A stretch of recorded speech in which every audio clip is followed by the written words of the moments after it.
ladies and gentlemen, would you please welcome Dr. Joe McCord.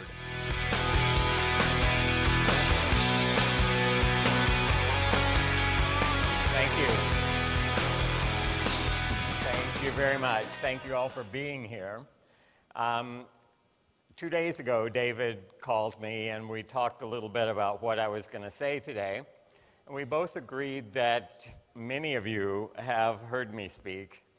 Some of you maybe unfortunately more than once.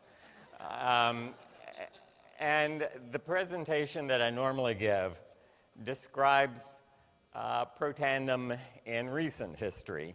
And I think many of you probably have the impression that this is something that popped up in the last couple of years, maybe in a backroom laboratory of a struggling little company trying to get off the ground. But in fact, protandem has roots that go very deep and very broad as well. Protandem is the cutting edge of a big slice of science that has developed in the last 40 years. I was very fortunate to be at the beginning of that as a graduate student. You saw in the wonderful video at the beginning that much of this focuses around an enzyme called superoxide dismutase, an enzyme I had the good fortune to discover as a very young graduate student at Duke University. That was really the beginning of what has developed into a big segment of science called free radical biology. And what I want to try to do today is give you some sense of that history, some sense of the number of people, the number of hardworking, brilliant scientists who have been involved in the development of that over this period of 40 years. And what you will see is that protandem is kind of the icing on that cake. It's where we are at the moment. It's cutting edge. I can't tell you where we will be in 20 years from now or 40 more years from now. But science moves slowly, deliberately, positively, and I want you to see where you are in that big picture.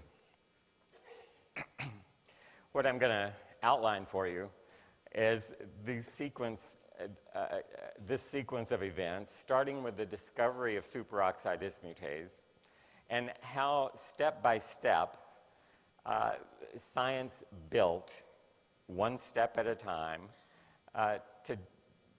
to get us from that discovery to where we are today. And a number of very important things had to be in place. A number of things had to be aligned, and they are.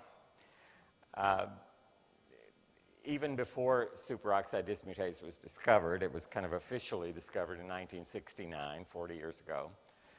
This is the man that taught me essentially everything I know about science, Erwin Friedrich, a professor of biochemistry at Duke University.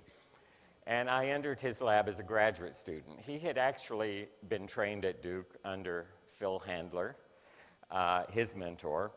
And the beginnings of this idea of free radical biology go back, in fact, 10 years before I entered the scene. To 1958. This is one of the first papers published by Erwin Friedrich. It suggested very tentatively that a free radical product derived from oxygen, the oxygen that we breathe, might be produced in a biological system. The proof wasn't there really, and it wasn't very it wasn't even taken notice of by most biochemists, but the seed sprouted and it grew. In 1968-69, when I had entered the laboratory as that young, handsome devil there on the right,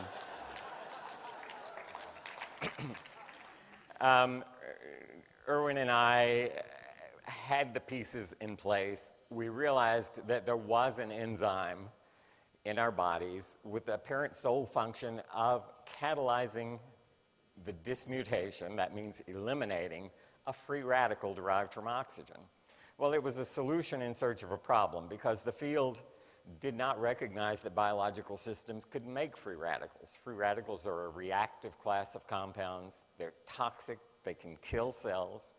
And so here we were saying there's an enzyme in every cell in our body that, with incredible efficiency, gets rid of these free radicals. And a few people really grasped the idea. There was a handful of biochemists who saw the significance, who saw what this might mean. There were many more who sat there with their mouths hanging open a little bit, that these people had the audacity to suggest that there was an enzyme that could get rid of free radicals. It was a bit revolutionary at the time, but it was the first step. I remember specifically the day, this was actually the biggest eureka moment in this whole sequence. Scientists don't often have eureka moments. People think you run out of the lab every day with a test tube shouting, "Eureka, I just discovered something new." They're few and far between. But this one did have such a moment. And I had the idea of how to really prove this thing. I won't go into the details. I did an experiment that took a couple of days to do. And I had only hinted to my professor what I was about to make sure I was on the right track. I took the data into him on April 4th, 1968. I went in his office, and it was essentially the data shown here.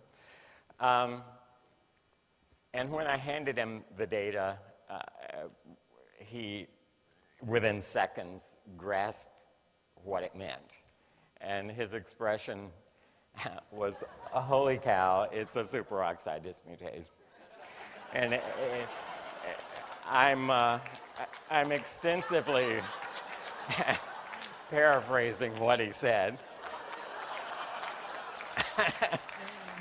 It had a little something to do with a cow, but that wasn't the exact expression. But that was the beginning. We realized that something big had just happened. We had no idea where it would go. We had no idea it was involved in any disease state, any pathological state. All we knew was this was a real curiosity.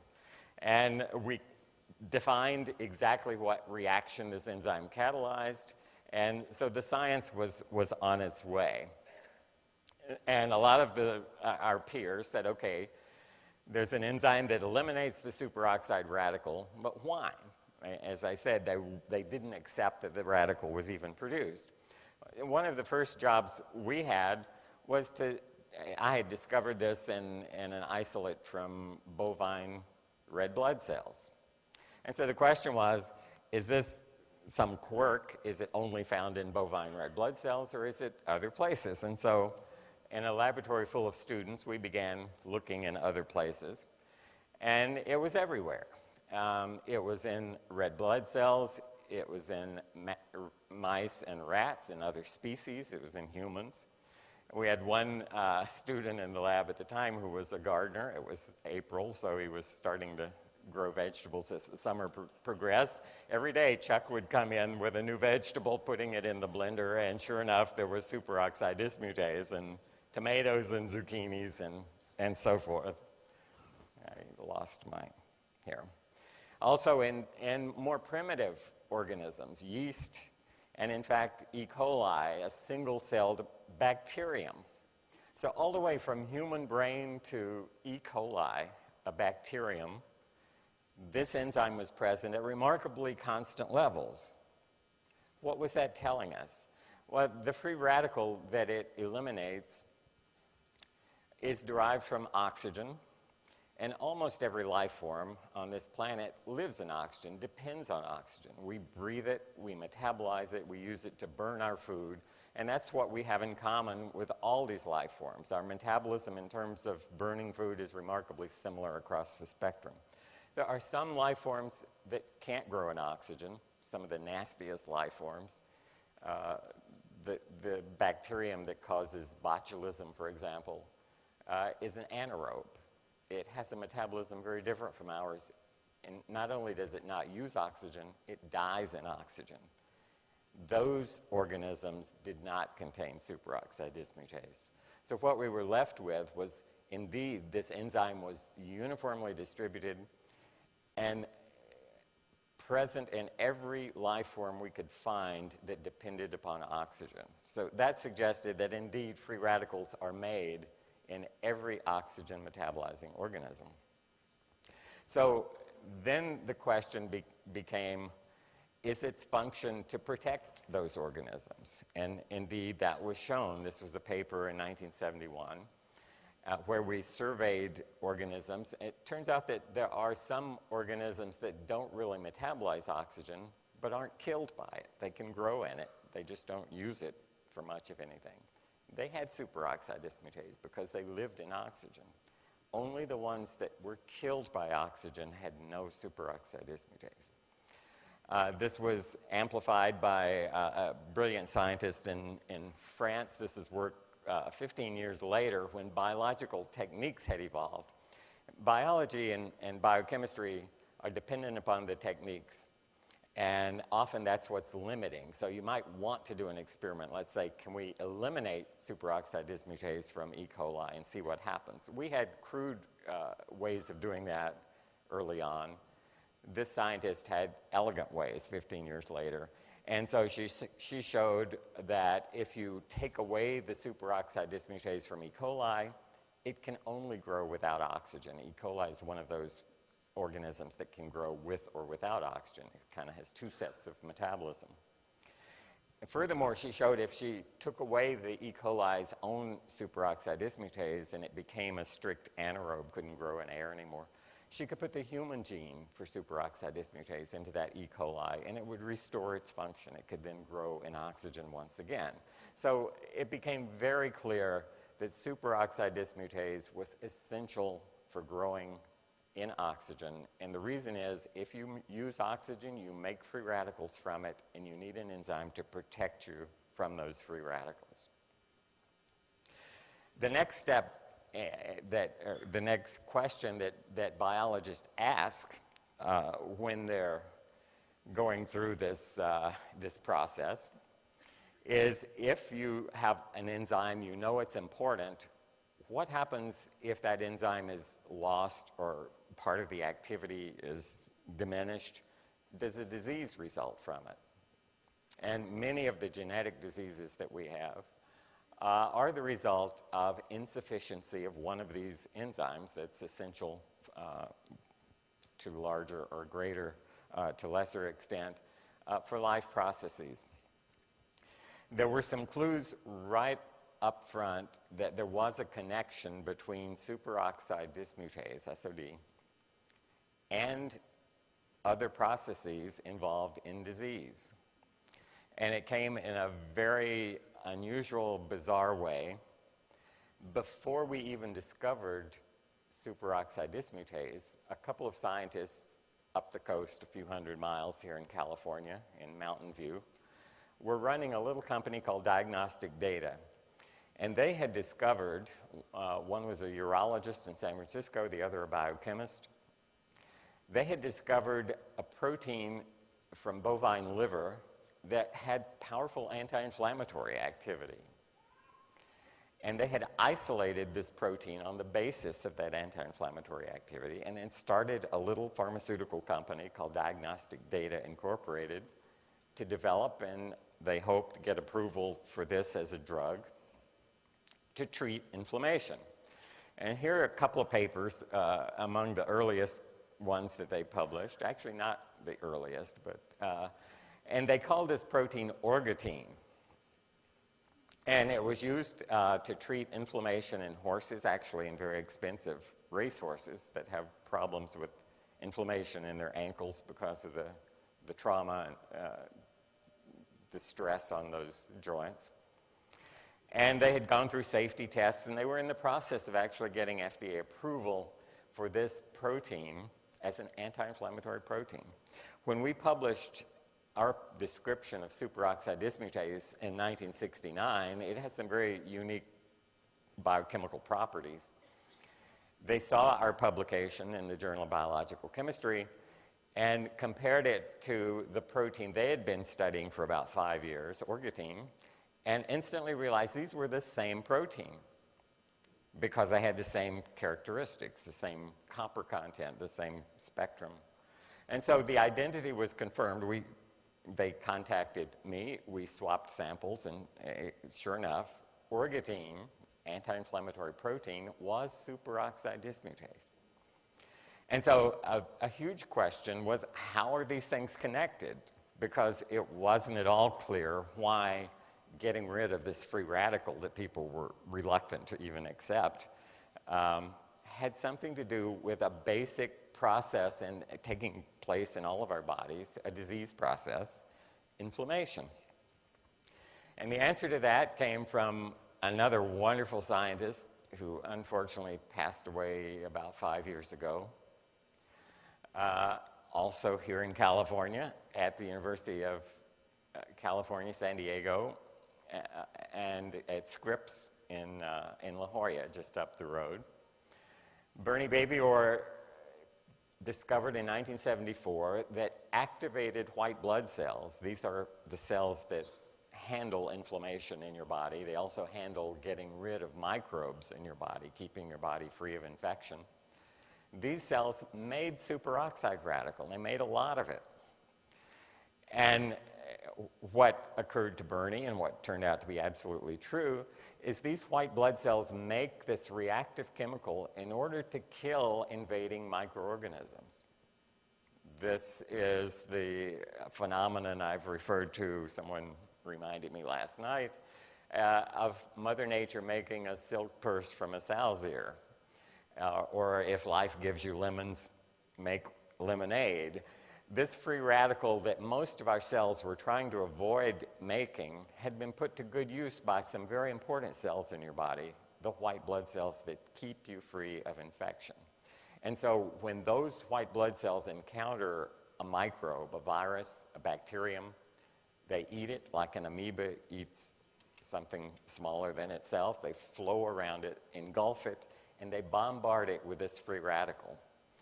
Well, the very process that keeps you free from infection also causes some problems for you, because we have diseases that are autoimmune diseases. Rheumatoid arthritis is maybe the best known of those. What happens in rheumatoid arthritis? The white blood cells get their wires crossed a little bit. Their job is to figure out what's part of you and what's not part of you. If they see something that isn't you, isn't self, they kill it, because they assume it's an invading microorganism, a virus, a bacterium. Because there are lots of parts of you to keep track of, we have autoimmune diseases when these cells get confused, they make mistakes. They see the lining of the joints in your body and they think, I don't recognize that as self, I'm going to attack it and kill it. And they try to kill a specific part of your body by bombarding it with the weapon that they have, that is superoxide radical, that they use in other situations to kill microbes. Now it's directed at the lining of your joint. So you can see there's a crossover between immunity, keeping your body free of invading microbes, and inflammation, which is what happens when these wires get crossed a little bit and the artillery is directed not at the invader, but rather at self. This was an absolutely key recognition by Bernie.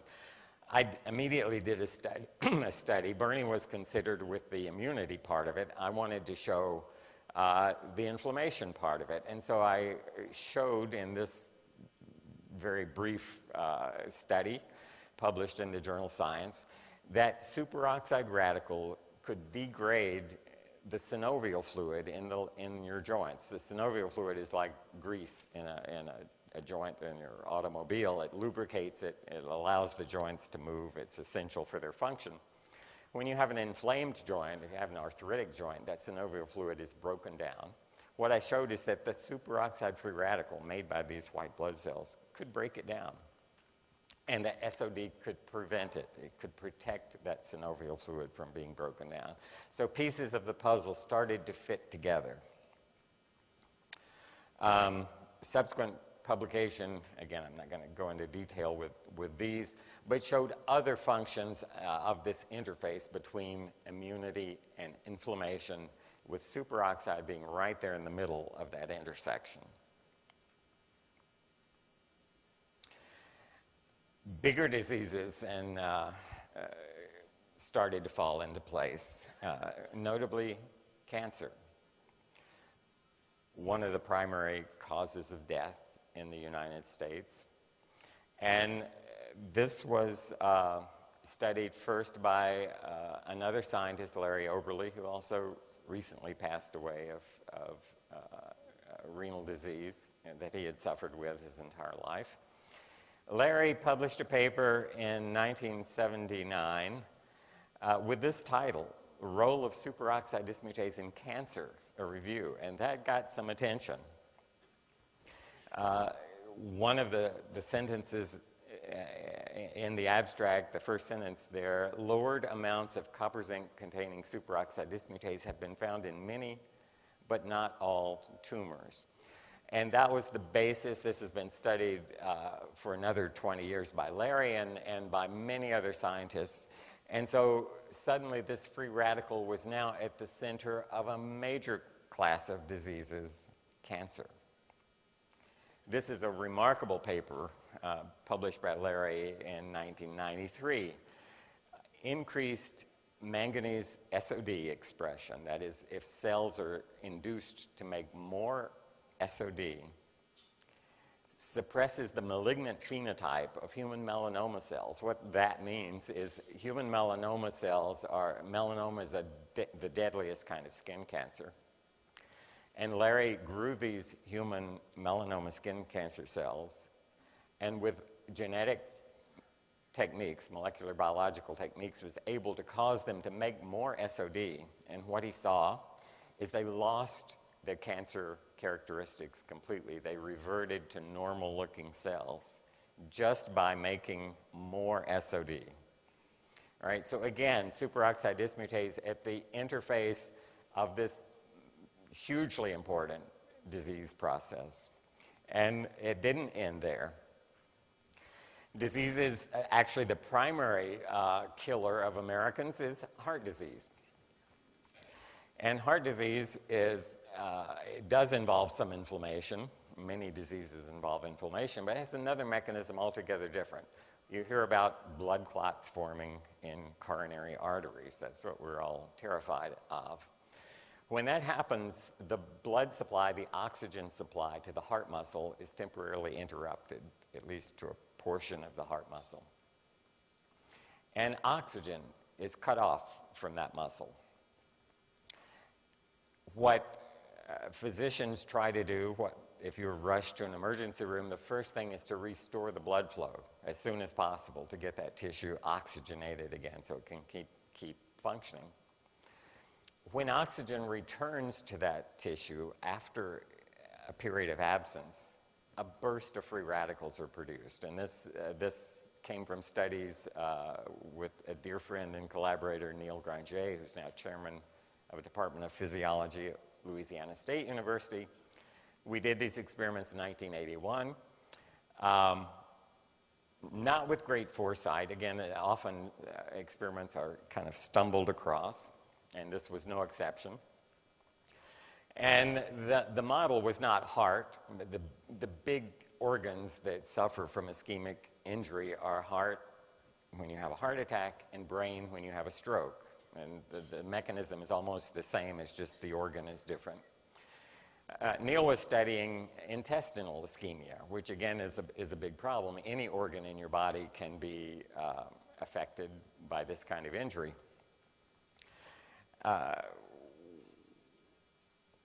We discovered a mechanism whereby the deprivation of oxygen and its reintroduction gives rise to superoxide radical. We published that, and it was quickly picked up by others in the area. Let me skip that one. I'm going to come back to that in a moment. Another huge disease that isn't really a disease at all. In fact, the FDA doesn't recognize aging as a disease, and in the end, it's kind of the disease that gets all of us. It's fortunate in a way that it's not viewed as a disease. This is a scientist who was at the National Institute on aging in Baltimore, Maryland for many years, and published a truly remarkable study in 1980. Dick Cutler had the idea that superoxide dismutase would fit right into actually a pre-existing theory called the free radical theory of aging, a theory that aging is the result of accumulated damage done largely by free radicals resulting from oxidative metabolism. And Dr. Cutler measured the amount of SOD in the livers of about a dozen different species. Some of these species live only a few years, some of them live 10 or 20 years, some of them live like humans, maybe 80 years.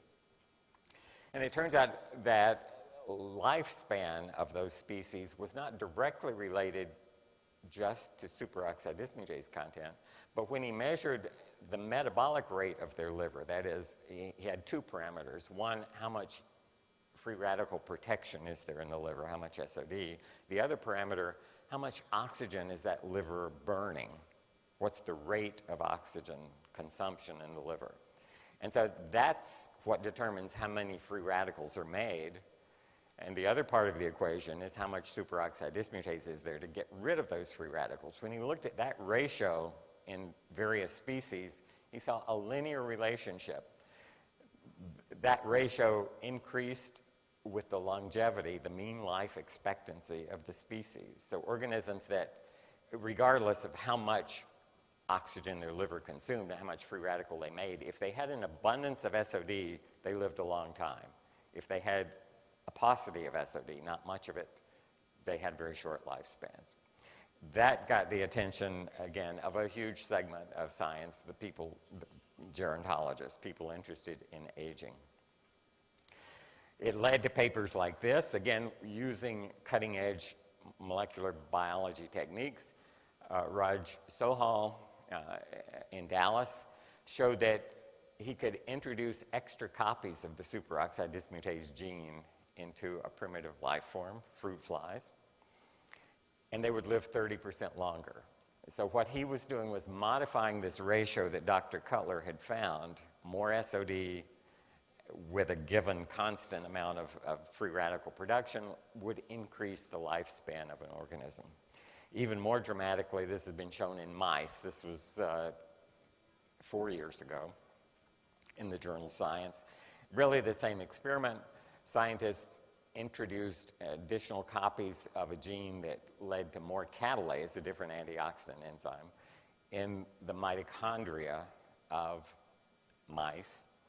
And the mice lived about 25% longer. So again, here's superoxide dismutase, here's this free radical at the very interface of longevity, as well as the diseases I mentioned, the huge ones, heart disease, cancer, inflammatory diseases.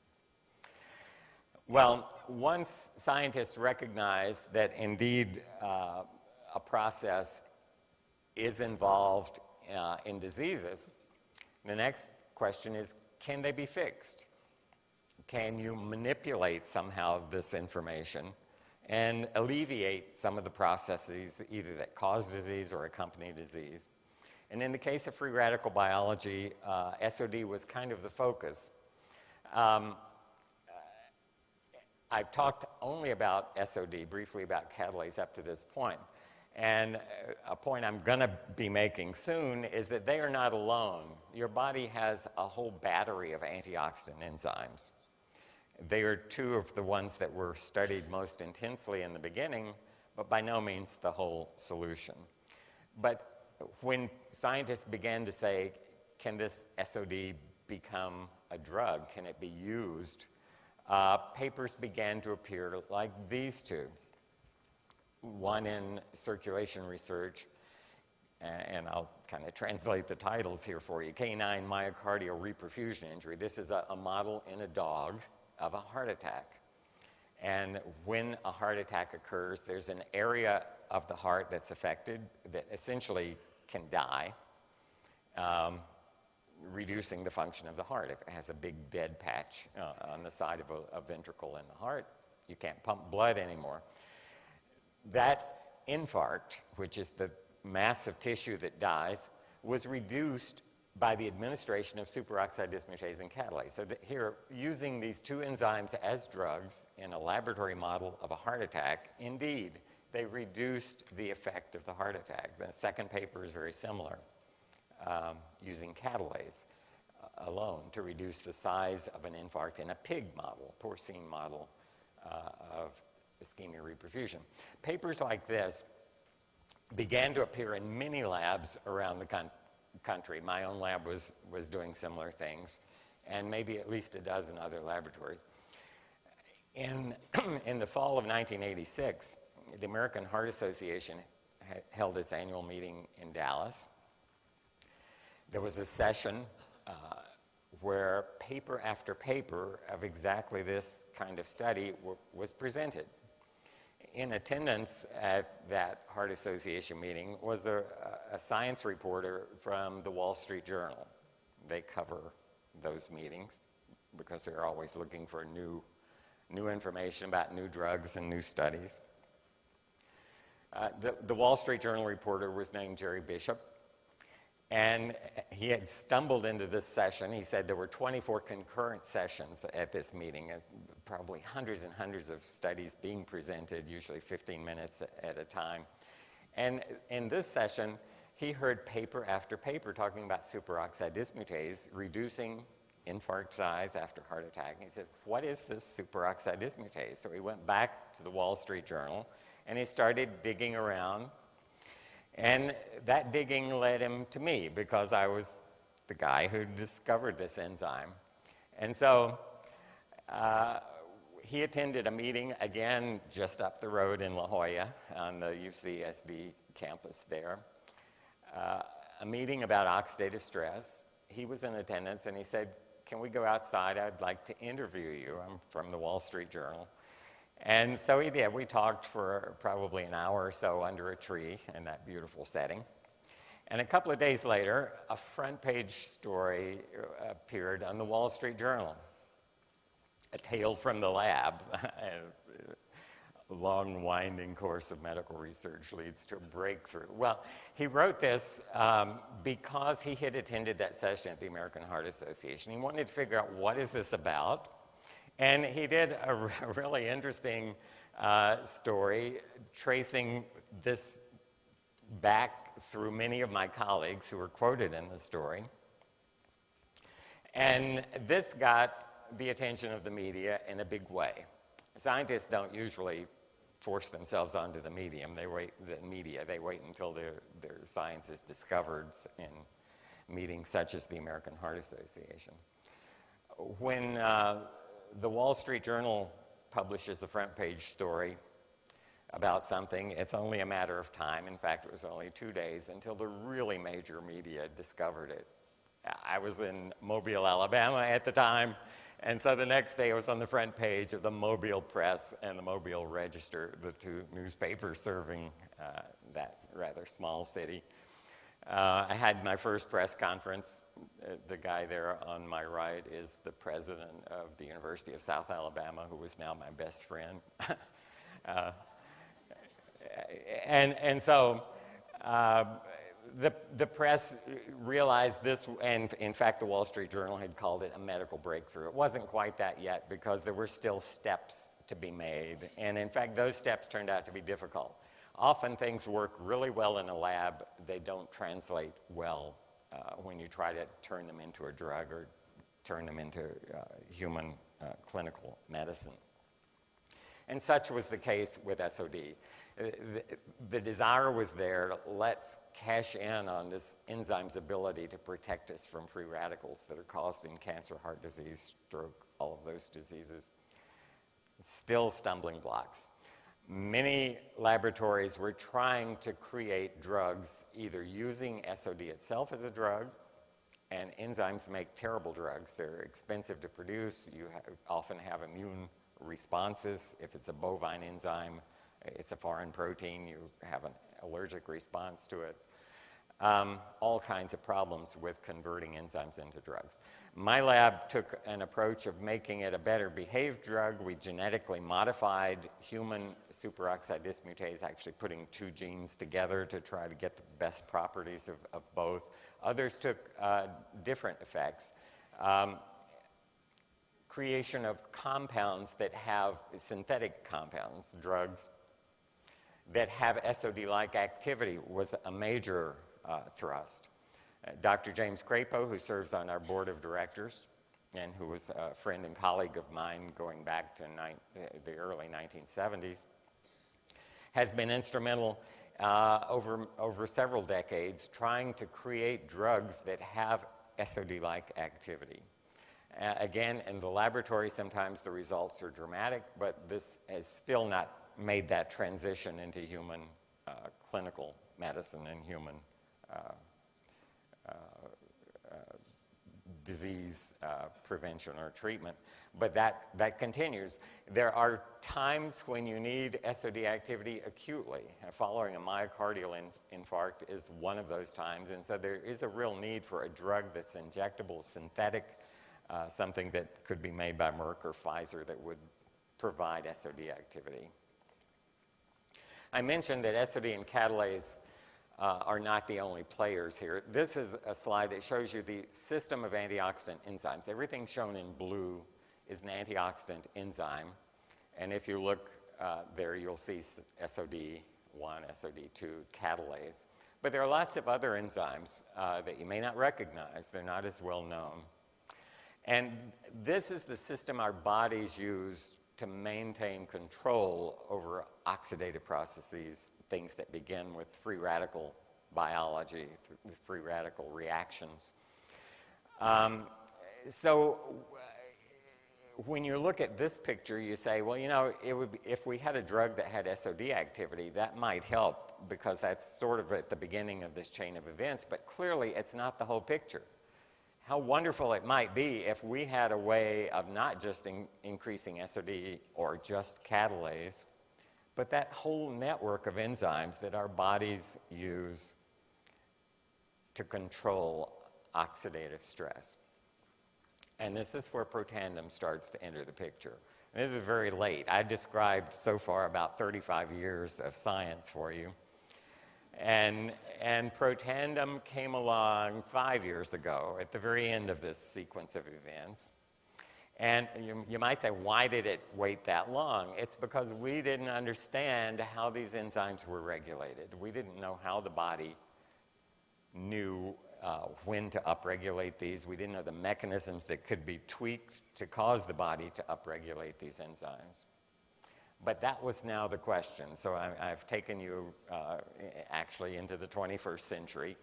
And that's where this issue suddenly becomes very attractive.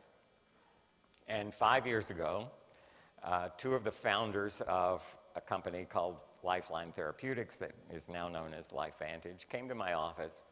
And their idea was, can we put together a laundry list of antioxidant kinds of compounds that could upregulate this entire family of enzymes? And the answer was yes, or at least maybe. What I was presented with was a list of 41 potential ingredients for a product they wanted to call Protandim. And I went through the list and penciled out rapidly about 36 of those ingredients because they were either not of interest or not likely to be effective. What I was left with was 5 botanicals.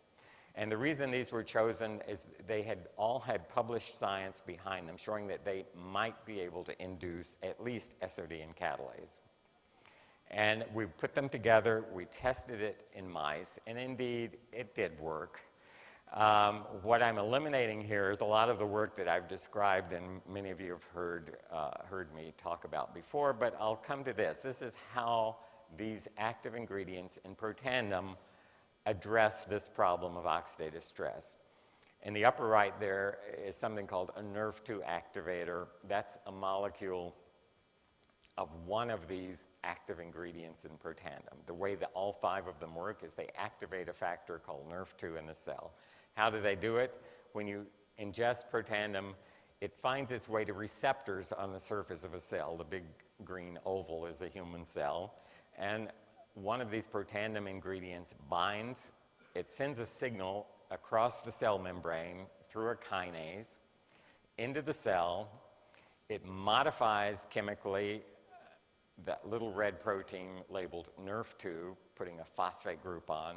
The protein is liberated by this blue protein that's been holding it in the cell cytosol, releasing it so that the little red protein can find its way into the cell nucleus, where the DNA resides.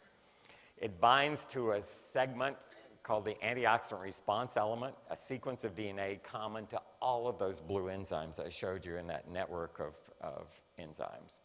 That's the switch. The antioxidant response element is the switch on the DNA that says, express this gene, make its gene product.